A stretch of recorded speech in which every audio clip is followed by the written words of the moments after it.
a separate device It goes inside. that sits inside the pulmonary artery, right? And is timed with the heart rate, and it's a long balloon, and it inflates, so it creates artificial pressure. And balloon pumps are quite often used for patients who are recovering from an MI to help reduce the workload on the heart while their heart heals. It's not an actual balloon, right? Yes. Would that be a giant occlusion? No, because it is timed with the patient's own heart rate and circulation, and it starts at one end and balloons and pushes the blood, right? So the blood flows past it. When it inflates, it adds to the cardiac output by pushing the blood through to the heart. So, okay, gotcha. That's crazy. All right, cardiac tamponade. Do we need to spend time on that? You all know what a tamponade is. There's What is our treatment for someone with a cardiac tamponade? Since we're not allowed to do a pericardiocentesis, what is our job? That's the only thing we can do. Fluids, right? Diesel therapy. You can give fluids to increase preload to hopefully help push the blood through. All right, cardiogenic shock.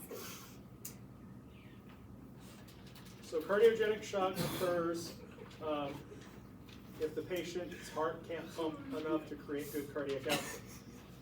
If somebody's heart rate is way too fast, can they be in cardiogenic shock? Yes.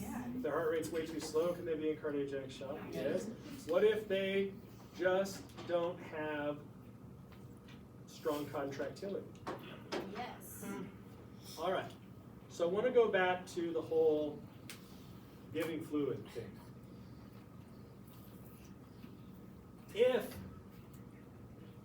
I want you to think about this. If there's an old man standing at a well that has a pump on it, and the old man is pumping the water, but just a little bit of water is trickling out. I'm describing myself, the old man, pumping, but we want more water out of it. Does it help if we stand above the well and pee in it? Will that make more water come out? Technically. No. No. What do we need to do? Beat the shit out of the old man and make him pump the pump, right? Right? Hence, a drug like epinephrine or dopamine or Levophed. Something that can increase contractility. Dobutamine. You should learn about dobutamine because I heard somebody had that on a National Register exam.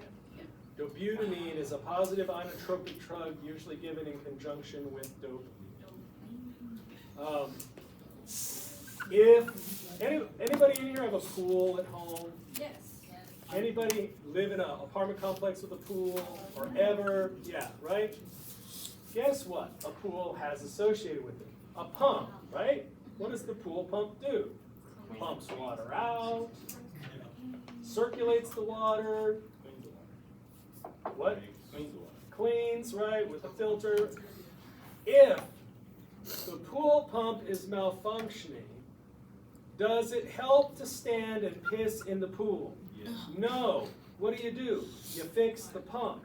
So again, I'm going to tell you, do not pee in the pool, fix the pump. Don't pee in the pool. You don't give fluids when the problem is the pump. Fix the pump. And how do we fix the pump? Well, you might not be able to fix the pump, but you can try and make it work better by giving a positive inotropic drug. So you know what I call that? I call that fuck that up. Force of contraction, right? What do we do with the force of contraction? We increase it. So fuck it up. Increase the force of contraction with a drug that can do it. Giving fluid. Now listen, if they're volume depleted, all right, let's fix the force of contraction and the heart rate, and then give fluids if we need to. Don't do it the other way around. Don't give fluids first. Good? Yes. With that? Don't pee in the pool. Yes.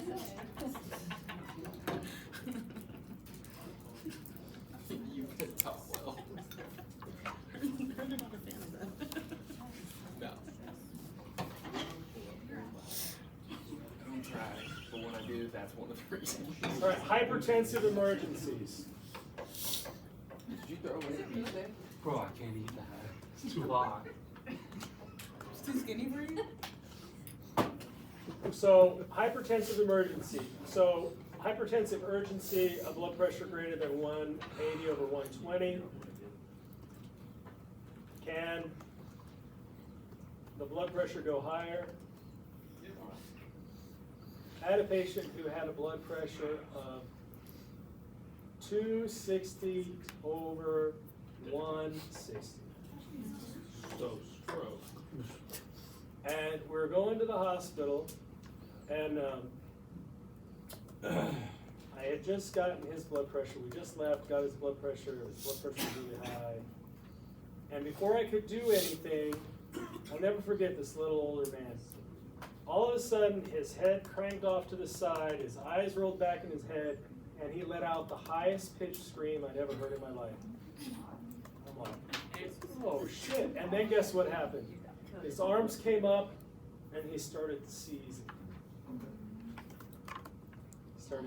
Well, so I gave him Valium, right, controlled the seizure. He was so hypertensive. He was so hypertensive that he seized. He ended up with a bleed in his head. He probably did. I didn't do follow-up. So hypertensive crisis is a true life-threatening emergency. Do we carry a drug specifically to treat somebody with hypertensive crisis? We do not, right? We don't carry beta blockers. Right? We don't carry a drug that is commonly used to reduce somebody's blood pressure. Do we carry drugs that do reduce blood pressure? Yes. But don't just give a nitro to reduce somebody's blood pressure. Is there a risk of reducing somebody's blood pressure too fast or too much? Yes. Yes. Yes. So think about that as well. If somebody has a bleed in their head, part of the body's compensatory mechanism is to increase the blood pressure. Does that make the bleed faster? Well, yes it does, but guess what? As intracranial pressure increases, it becomes harder and harder to get blood up into the cranial vault. So blood pressure has to increase to push the blood to the other areas of the brain that need to be circulated, need to be oxygenated. So if you drop somebody's blood pressure too much or too fast, especially if they've got increasing ICPs, you can kill them. Mortality rate goes up like 400 times with one incidence of hypotension in a patient with a head bleed. So we want to make sure that they do not become hypotensive. That's why we don't want to hyperventilate patients that are possibly have a head bleed. Do not hyperventilate them. If they're hyperventilating on their own, that's great. If somebody's breathing at 36 times a minute, we don't squeeze the bag at 36 times a minute. We squeeze the bag at 10 to 12 times a minute and make sure they get 10 to 12 good breaths. And let them breathe as fast as they need to breathe. They're trying to blow off CO2. If we breathe really fast for them and we blow off too much CO2, guess what happens? They vasoconstrict everywhere, and now the whole brain becomes anoxic. So we don't want to blow off all their CO2. All right, endocarditis, myocarditis, pericarditis, right? Infections in the heart. What are we going to do about it? Nothing. Transport them. How do you know if a patient has endocarditis or myocarditis? You may see what on the EKG? Global ST elevation.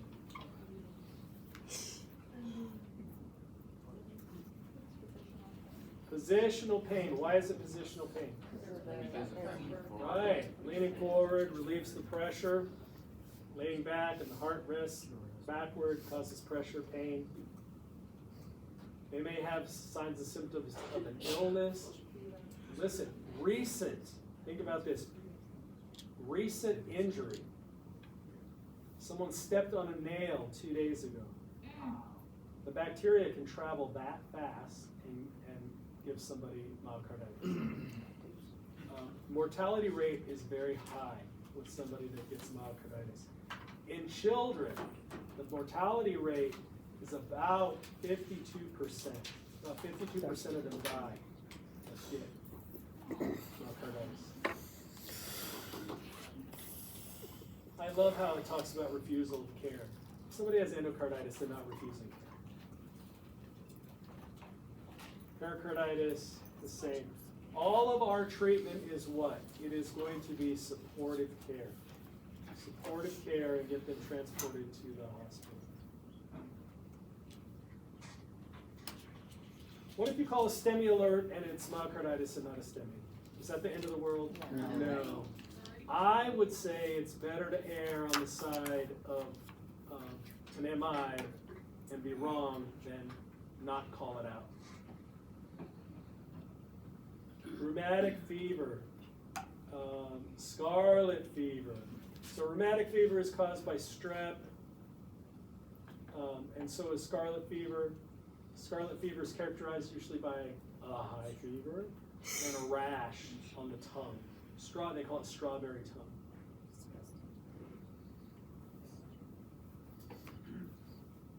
Right, aortic aneurysm and aortic dissection. So what is an aneurysm? An aneurysm is a weakening of the lining.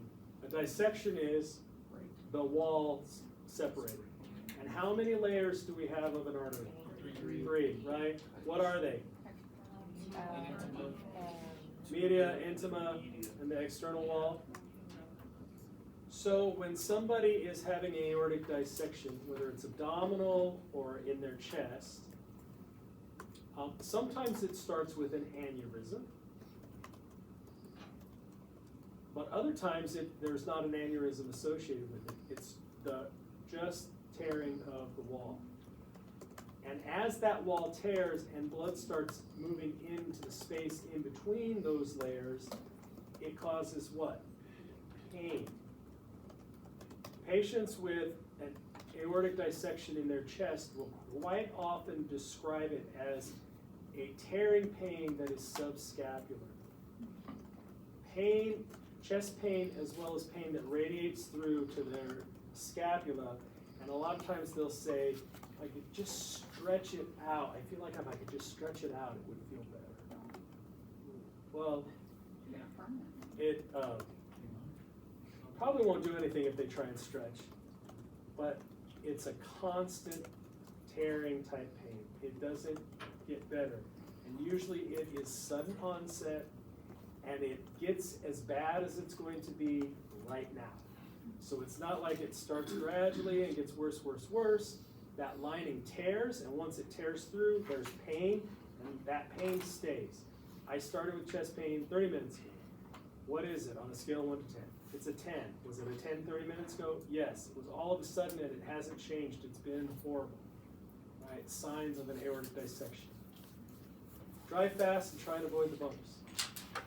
Yes? So pain management would be decent? Please, give the patient pain management. And then, a lot of times it's in conjunction with hypertension. These are patients that I would use morphine on. Right, and if we get a little vasodilation and reduction in their blood pressure, oh well, good. I had a patient at a prison that we flew out, and he had a huge abdominal aneurysm. And I think he was dissecting. He was having horrible pain. He was really hypertensive, and I just kept on giving him morphine. Once it ruptures, guess what? Dead. Yeah. I mean, I remember at Airvac, I wasn't on the call, but it was a fellow crew, same base that I was on. They transported a patient from one hospital with an aortic dissection to Arizona Heart. And right as they touched down at Arizona Heart, he ruptured. He died right on the pad. They had people right there. They took him inside real quick, and they started working him. They cut him open. It was too late, right? So if someone ruptures, they're going to die. I remember I took a patient once from, I think it was Thompson Peak. I picked up this patient who was having a dissection. They diagnosed him with a dissection. And I remember telling the pilot, this has got to be the most, and this pilot was notorious for not landing gently. He was always, right? Like, this has got to be your smoothest landing yet. So we were transporting to Shay, because he needed to have surgery. I'm like, you got to be gentle, because I did not want him to rupture on the pad. Poor pilot, he was all nervous, sweating.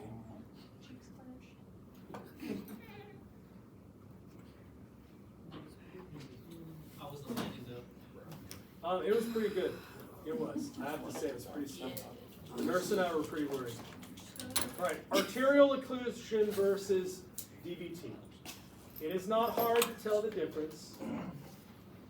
One, you've got swelling and red discoloration, and the other, you have cool, maybe cold, and pulseless limb.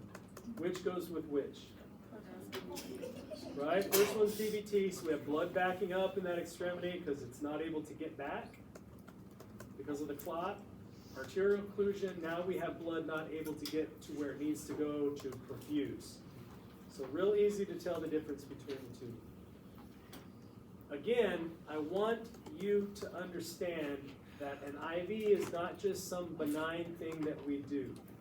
There are risks and potential problems and complications that go along with starting an IV, or just having an IV in a patient. Many years ago, I got really sick, and I had some sort of stomach bug, and I had to go to the ER because I was really dehydrated. And I had to go by ambulance, and I got an IV, and they started the IV right here.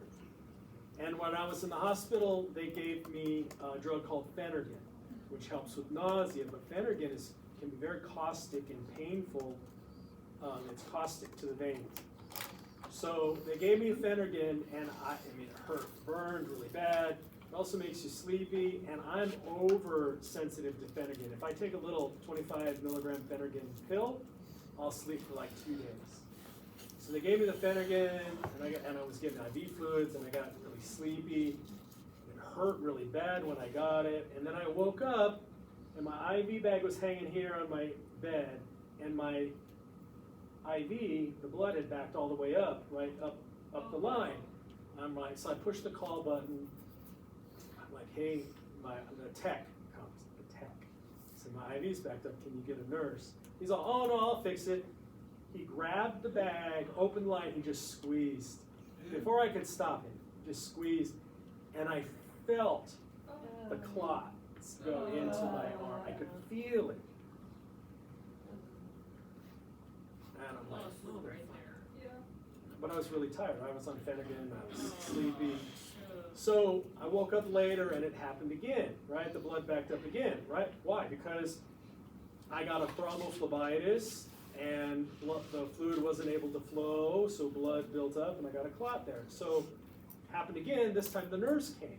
So what did the nurse do? The nurse went and got a syringe and pulled fluid out, and she's trying to draw back because she wanted to find out is the IV occluded or not, right? But guess what she did? She wasn't able to withdraw easily, so she just went, and again, I felt it in my arm. So got discharged, went home. The next day I had swelling, pain, looked like infection. So I went back to the same ER, and this time the doctor that was working, she was medical director for the program, one of the programs I used to teach with. Her name was Dr. Keating. I'm like, oh, I'm glad you're here. And I explained the whole story to her, and she goes, no, I'm going to get an ultrasound just to be safe. Went and got the ultrasound done, and I hear the tech, and the tech's going click, click, click, taking pictures, ultrasounding, ultrasound, ultrasound, ultrasound, ultrasound, all the way up here.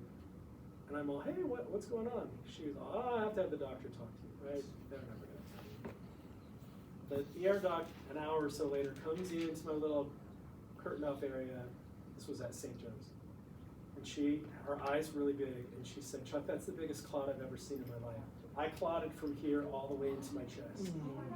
And then I got to spend 6 days at St. Joe's on heparin, Coumadin, and I had to have my blood drawn every 6 hours for 6 days. Every 6 hours. I was like a pinfish. Yes. Was it a complimentary stay? It turned out to be a complimentary stay because I asked to see the head of risk management. I was also an employee at St. Joe's at the time, part-time employee. So I asked to see the head of risk management. And I told the head of risk management what happened, and I said, and I will not be on teaching service. I'm not having residents take care of me. And I said, and I better not find out that you charged my insurance. And they did not. So I did get a complimentary hotel stay at St. Joe's for 6 days. Things, and I tell you that story, not to feel bad for me, but please feel bad for me. Boo fucking who, huh? Oh, boo fucking who, he had a blood clot. But I tell you the story to illustrate things we do can have bad consequences for patients. Lines can clot off. What should they have done? They should have just pulled the line. Started another one if I needed another one. Right? But they forced clotted blood in, and then what happened? Then blood continued to just clot all the way up. It's horrible. I could have had a PE and died. Lucky I didn't. Blood drawn every 6 hours. Did you use the jump? Back of my hands, my forearms. They answered Woken up in the both middle of the mine. night. Some lady from Russia, and she was mean and had an accent. I stick you now. Right? She was horrible. I complained about her. I'm like, she's not coming back in. She's not drunk. I said, I'll do my own. I'm not that person again. And I was a paramedic at this point, right? Yes. Why didn't you just pull the IV when you started trying to squeeze them in? Like, no. Well, I was sick, and I was on Phenergan, and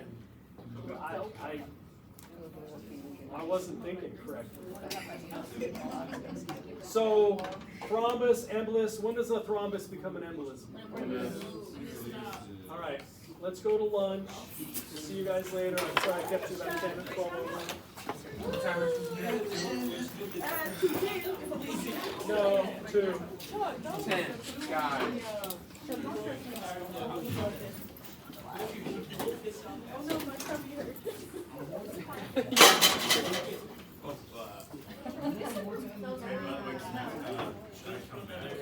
Charger So what do you guys do this afternoon? We don't need that. Prior injuries. You know what it does? You're a judge's spot. Good God. Yes. If I take my shit to my car, I'm back. I'll get you too.